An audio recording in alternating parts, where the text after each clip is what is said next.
welcome to stammerun. So the London to Brighton, 100k entered, trained and complete. So how did we get on with the run? Let's get to it. So I've not posted in a little while because I decided straight after to take a little break from training. The run itself, spoiler alert, was absolutely brutal and it was half term here. So my kids come before anything else, so we decided to take a week off and reflect on a 100k run. So the London Brighton was 100k and it's from Richmond in London to the racecourse in Brighton. So first of all, I'd like to congratulate everybody that did the London to Brighton, the 100k run. It was absolutely devastating, it was brutal, it was hard, it was everything that I hoped it would be, it was everything that I didn't expect it to be, and just a huge congratulations to those people that ran the 100k, and special thanks to my newfound friend Tom, who without him I don't think I would have completed it, and we kept each other on the straight and narrow path because it was, as I say, it was a very difficult run to do, so thank you to Tom. So 100k run. So this started for me on Friday, and the whole context and the background to this event for me was two things. Number one was action for children. It's to sponsor them, so my Just Give page is still there, still trying to raise some money, so it's still there, so please feel free to check them out, give what you can. If not, any support is fantastic. And second of all, I wanted to do this to celebrate 100k subscribers. We're now roughly about 185, so it's been a long road. The growth has been fantastic, and that's thanks to everybody, and I cannot thank you enough for that. So thank you, and that's amazing. There was a definite buzz around the place. So I got to Old Deer Park about 6:45 for a 7 o'clock start, and I have to say the organisers of the event, it was absolutely fantastic, and the stops that they had were amazing as well. One of the things that impressed me the most, if you're thinking about doing this next year, one of my fears was being lost. Now I did take some wrong turns, but a lot of that was down to me. Now what I did do was I got the GPX file onto the Garmin Fenix 7, and whenever I got lost I just referred back to that and got me on the right track. However, the signage was absolutely fantastic. I take my absolute hat off to the people that did the route, because somebody has obviously done this, the whole route. I mean, the absolute 62 miles, the signage was fantastic. These pink signs, in places that you wouldn't expect there to be signs, there were signs, so it was absolutely fantastic. So I got lost once or twice, but that was more so when I was tired and because I wasn't concentrating, and I kind of took a wrong turn, even went into a field with some sheep, and that was completely my fault. So the signage was absolutely fantastic. The very start, to me, in my mind, it was a race. I had a time in mind. In a short space of time, that went out of the window. So I started the event and my plan was 7:30 pace. Now we started along the Thames. I wore a Hoka Rocket X2. So the Hoka Rocket X2 still covered in the dirt, and we'll talk about this shoe in a second. And again, spoiler alert, super impressed with the shoe. So the first part of the race, up to about 18 miles or so, was all on road. So the Hokas were perfect, and some of the sites were absolutely amazing around by the Thames, and it was just such a a wonderful route to be up around by the Thames. The day was great, you know, it was warm, but it wasn't too bad, you know, and just the route was fantastic, you know, around some footpaths as well, but nothing too mad.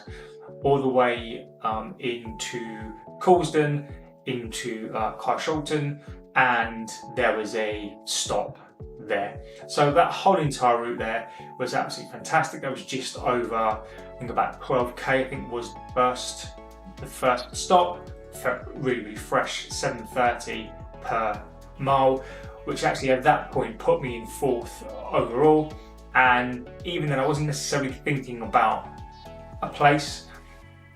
Part of me was, but little did I know what was to come. So we then got to about 25k, so just over the half marathon, and by that time we started to hit some sort of hills and some trails, and the Hokas again were absolutely fine.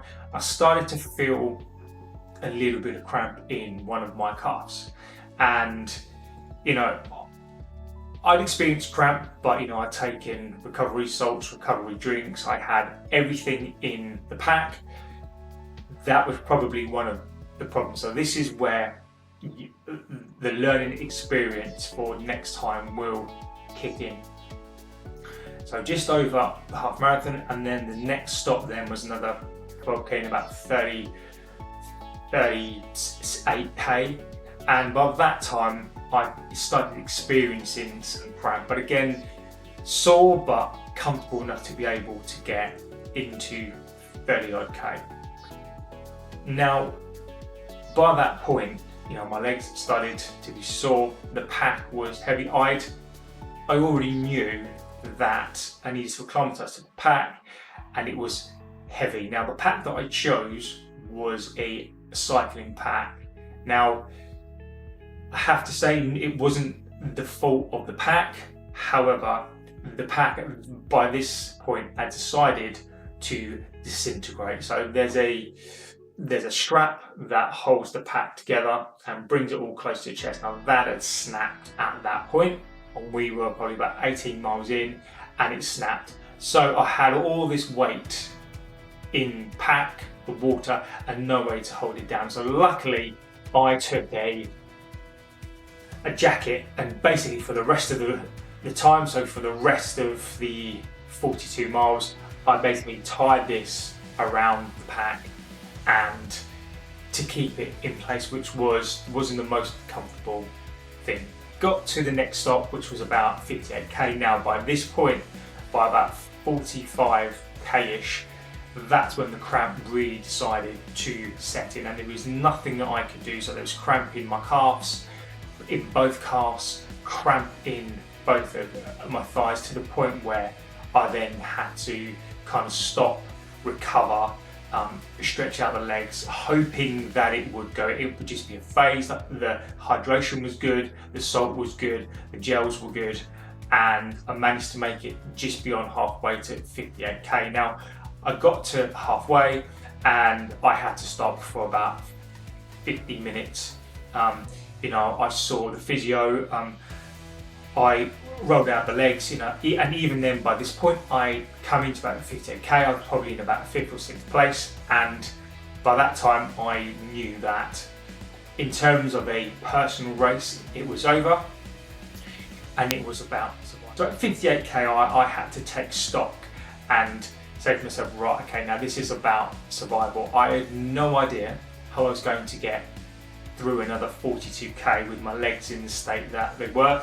Physically, in terms of the breathing and how I felt absolutely fine. My heart rate was really, really low. I felt really, really good. You know, even when I slowed down to an 8:30 pace, my legs were just cramping. So I decided to take stock, eat some food, stop. I definitely took the wrong pack, and looking around me, there were people who have more experience than I, and they had like the walking sticks, and again at that point I didn't quite understand why you needed the sticks.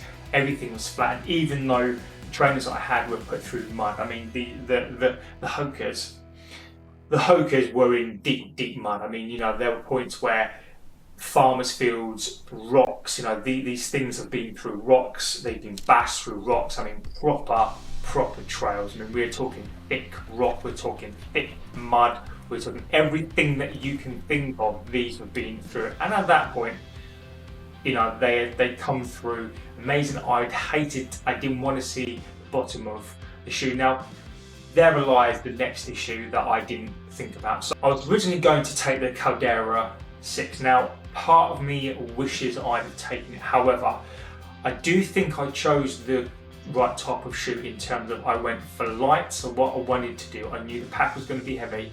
I wanted something light that was going to be responsive. Now, the foam in these are, you know, responsive enough, but this is a heavy shoe. So I do think that potentially this could have helped. However, what I think hindered me probably more than anything else is, even though, and I'll stress this Hoka is absolutely fantastic. It as much as it probably was the cause of a lot of the cramp, not through its fault, but through the fact that I chose the wrong footwear because of the carbon plate. So I think the carbon plate exacerbated the cramp, and in both legs, because there was nowhere for my leg or my feet to relax into some foam. It just constantly kept hitting the carbon plate, which kept my foot in a really rigid position, which really didn't help the cause at all. And it's just full of return of energy and, you know, responsiveness. And even when you just kind of want to chill out, this shoe will not allow you to do that. So because of the footwear that I chose, I think that exacerbated the cramp, and that was the reason for the cramp. There was nothing that I could do. However, the shoe performed absolutely stunningly. This is a £200 race shoe that I put through the ringer. I put it through hills, I put it through trails, I put it through rocks, I put it through absolutely every single thing, even to the point where the side of my foot basically got speared by some wood. And even though there's now a hole in this shoe, it held together, it didn't break more. So I absolutely love this shoe. This is definitely was not the shoe's fault, but I took it through. I threw everything at the shoe and it responded. And even looking at the sole of the shoe, yes, fine, you know, you can see where it's been hit by some rocks and things, but there is literally no damage to the bottom of the shoe. Now, the shoe goo I applied to this was magnificent and absolutely protected the foam on the shoe. So the shoe goo was absolutely a must for the shoe. But even on the places where there wasn't any, this shoe has held up extremely well. So when I initially reviewed the Hoka, my concern was the durability of the shoe. Absolutely not. This shoe is magnificent. This shoe, honestly, is just immense. So, well done to the shoe. I chose the wrong shoe, user error. However, the shoe got me through to the very end of the race. So the preceding miles were all trail. After that, there were no roads at all. It was all trail. And I got to 60 odd K, you know, there were stops, 60K, 70-ish K, 88K, and each stop I had to stop for at least half an hour. I had to stretch out the legs. You know, anytime I approached a hill, I'd have to walk up the hill just to save the legs.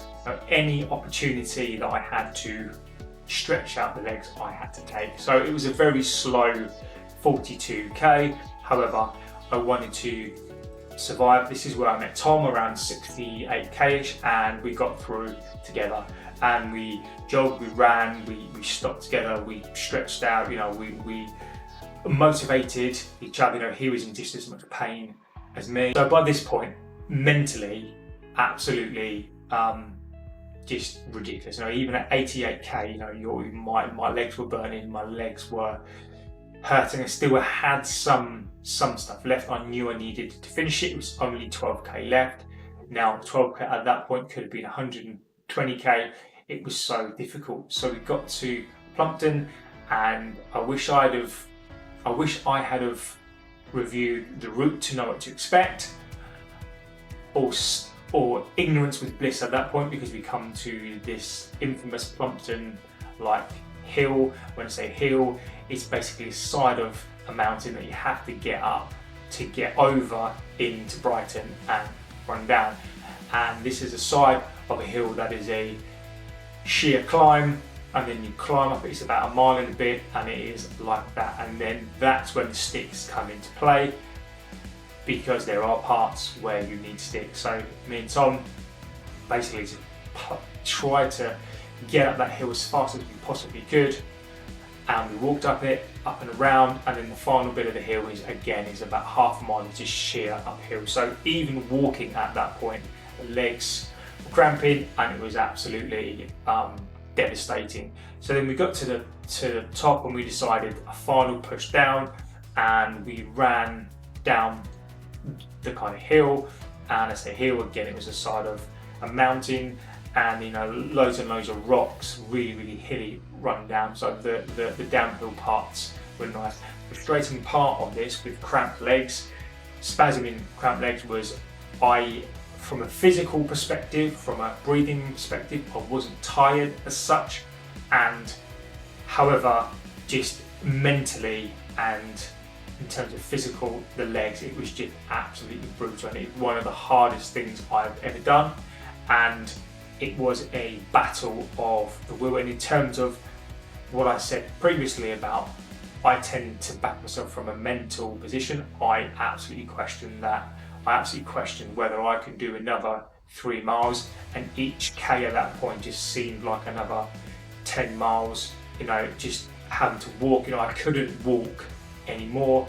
I just had to push through, and I just had to mentally battle myself.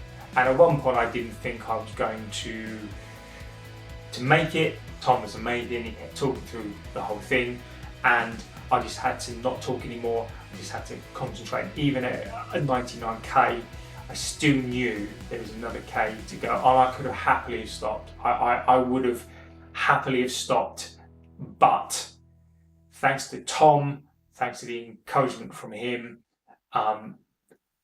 I managed then to get onto the race course, and it was the final bend, the final slog, and you can just basically see the end of the race. And at that point, I just got round the corner. I said to Tom, you need to finish, and we agreed. And he kind of managed to get his legs to go, and then I went, and then I walked, and then I got to Farm Street, and I mustered a final limp jog finishing line. One of the best feelings that I ever had, and to be able to stop the race was absolutely immense. And just everybody at the finish line was just you're all heroes, absolutely fantastic, whatever the causes are. The fact that you finished the race was absolutely amazing. So now that it's finished, is it something that I would do again? Absolutely. So it's something I definitely will attempt again. I think the event is absolutely fantastic, and there are definitely changes that I would like to make. I think for me personally, one of the reasons why I want to do it again is because I want to do it without cramp, and I just want to enjoy it more. So there are a couple of disappointing things for me. Number one, I should have given it more respect. Not that I didn't respect it, I just didn't fully understand what it means to run 100k.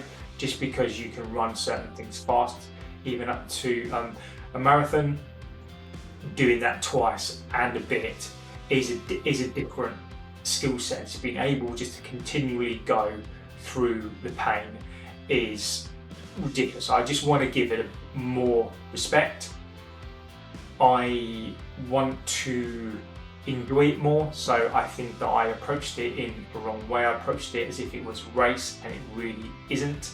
And some of the places that I went through, some of the things that I saw were absolutely beautiful and amazing. The day was fantastic, and I wish I'd have enjoyed it more if I didn't have cramp. So it's more the case of I want to do it again, because some of the places were absolutely beautiful, and I just want to enjoy it without the cramp, and just not caring about pace or time, just absolutely want to enjoy and film a lot more. And it was just a beautiful day.